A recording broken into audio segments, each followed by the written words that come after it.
The morning sun had just begun to rise over Atlanta's skyline when Aaliyah Thompson's alarm buzzed at 6:30 a.m.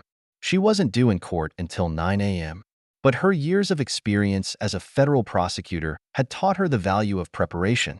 Her modest but elegant apartment in downtown Atlanta reflected her organized nature, with case files neatly stacked on her home office desk and her court attire always prepared the night before. However, today was different. Aaliyah wasn't heading to the federal courthouse, where she usually commanded respect as an assistant United States attorney. Instead, she was attending the municipal court to handle a simple personal matter, a disputed parking ticket she believed had been wrongly issued. She opted to dress more casually than usual, choosing a neat navy blue blazer over a white blouse and black pants. As she stood before her bathroom mirror, Aaliyah carefully pinned back her natural hair, a look she had recently started wearing proudly after years of straightening it. At 35, her face showed the same determination that had helped her graduate at the top of her class from Howard Law School and secure her prestigious position at the U.S. Attorney's Office. Just a quick court appearance, she told herself, grabbing a banana and her travel mug filled with fresh coffee. Her new Mercedes, a recent reward for winning a major corruption case, waited in the parking garage.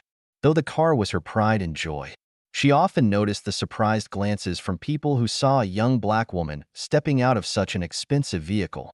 The morning traffic crawled slowly through downtown Atlanta. Aaliyah wasn't worried. She had left plenty of time to make her 9 a.m. appearance. And as she drove, she tuned into NPR, listening to the morning news while mentally reviewing her documentation for the parking ticket dispute. The ticket had been issued in a spot where the parking signs were contradictory, and she had photographs to prove it. At 8:15 a.m., her car's Bluetooth system announced an incoming call. The display showed it was from her boss, the U.S. Attorney himself. Aaliyah's heart rate quickened. Direct calls from him usually meant something urgent. "Aaliyah, I apologize for the early call." Her boss's voice came through the speakers. "We've got a situation with the Thompson trafficking case. The defense just submitted a last-minute motion that could derail our prosecution. I need your eyes on this immediately." Aaliyah gripped her steering wheel tighter. The Thompson case was one of the biggest human trafficking cases in Georgia's history. "Of course, sir. What's the timeline?" "The judge has given us until noon to respond. I'm sending the documents to your email now.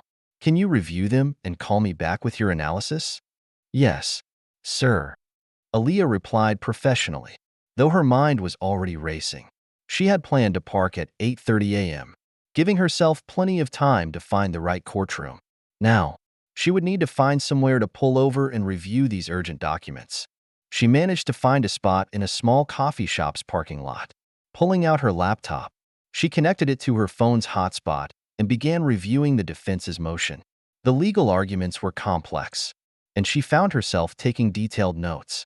Time ticked by as she analyzed each point, determined to provide thorough feedback. When she finally looked at her watch, her heart sank. It was 8:50 a.m. The municipal court was still 10 minutes away, and she knew finding parking would take more time. Aaliyah quickly called her boss back, discussed her findings, and promised a more detailed review after her court appearance. Back in traffic, Aaliyah tried to stay calm.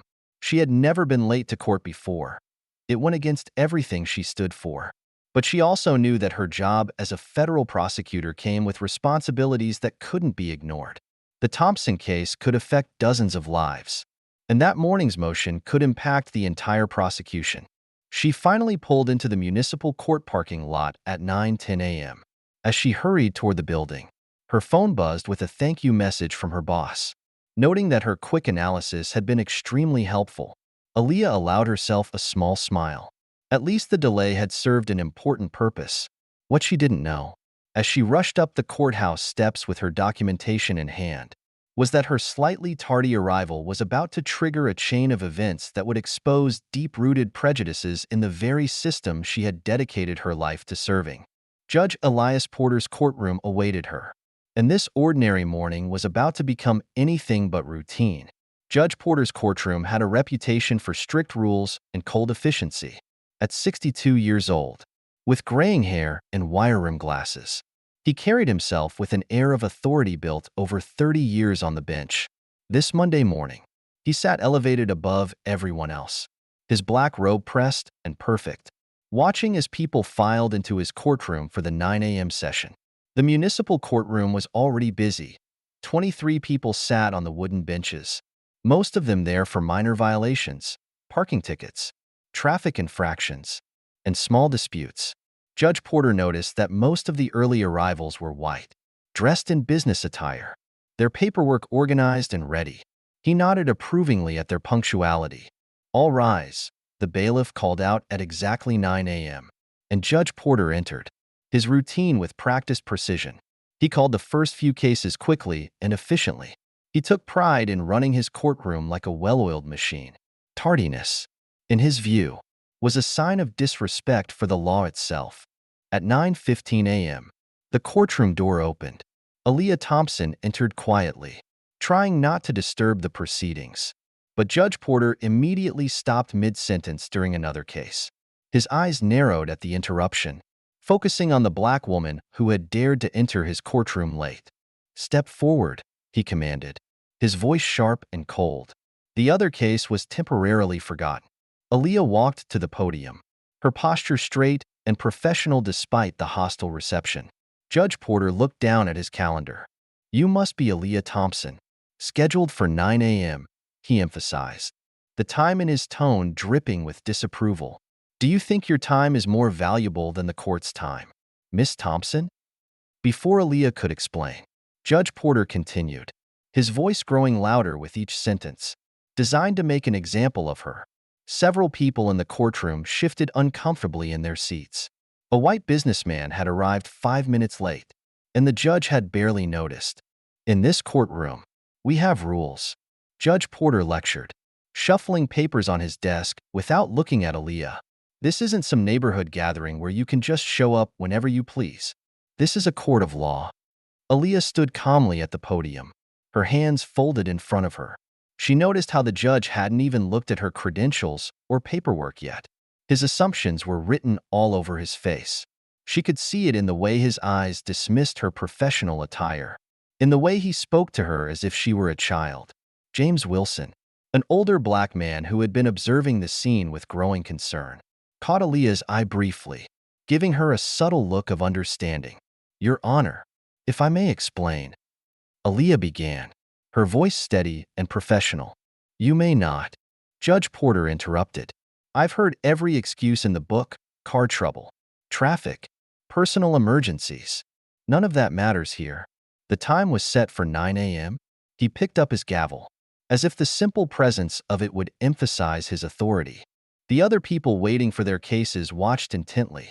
A young white woman who had arrived at 9:10 a.m. sat quietly, her late arrival completely unaddressed. A pattern was becoming clear to everyone in the courtroom, even if Judge Porter himself seemed blind to it. This court will not tolerate such disregard for procedures. Judge Porter continued, his face growing slightly red as his authority was challenged simply by Aaliyah's composed demeanor. "Perhaps a fine will help you remember the importance of punctuality." Aaliyah stood her ground, maintaining her professional composure. She had faced prejudice before in her career, but this was different. This was a clear abuse of power happening in real time, in front of witnesses, in the very system she had sworn to serve. The tension in the courtroom grew thick. Other defendants watched with a mixture of sympathy and concern. The court clerk, Mrs. Thompson, a middle-aged woman who had worked with Judge Porter for years, looked increasingly uncomfortable as she typed the proceedings into her computer. What Judge Porter didn't realize, as he prepared to announce his punishment, was that his next words would set in motion a series of events that would challenge not just his authority but the entire system's approach to equal justice under the law. The real shock of the morning was yet to come.